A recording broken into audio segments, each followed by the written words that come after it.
উপজেলা বিএনপির অফিস তখন 1 থেকে 2 মিনিট দূরে নর্থ সিটিতে, এবং আমার পুরো পলিটিক্যাল জার্নিটা বিএনপির হাত ধরে, যার ফলে শহীদ প্রেসিডেন্ট জিয়াউর রহমান, বেগম জিয়া ওনাদেরকে বিএনপির বাইরেও প্রচন্ডভাবে ওনাদের প্রতি এক ধরনের ভালোবাসা, এটা ছোটবেলা থেকে আমি যখন কম পলিটিক্স বুঝি তখনও আমি তাদেরকে ভালোবাসি। আমার মনে আছে যখন আমি ক্লাস 3-তে পড়ি, আমার বাসা থেকে 1 থেকে 2 মিনিট উপজেলা বিএনপির যেহেতু অফিস, আমার সাথে ফ্রেন্ডরা যখন ক্রিকেট বা ফুটবল খেলতে যাইতো আমি সেটাও চাইতাম, কিন্তু আমি সময় পেলেই বিএনপির অফিসে গিয়ে বসে থাকতাম। যেহেতু আব্বাকে সবাই চেনে, আমাদের পরিবারকে ভীষণ সবাই ভালোবাসে, শ্রদ্ধা করে, তা আমি গেলে তো একটু এক্সট্রা খাতির করতো, চেয়ারে বসাইতো।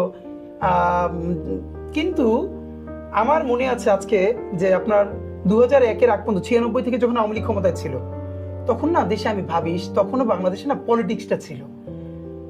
2000 সনের দিকে আমি মনে হয় তখন 3-তে পড়ি, যখন বিএনপি হরতাল ডাকতো, তো হরতালের আগের রাতে মশাল মিছিল হতো।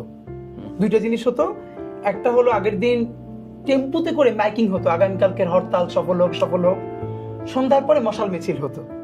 তো আপনি জানেন আমাদের কমন কালচার যে সন্ধ্যার পরে কোনোদিন কেউ বাইরে থাকতে পারবে না, মাগরিবের আগে গিয়ে ঘরে উঠতে হবে, আর নইলে তো মার খেতে হবে বাসায়।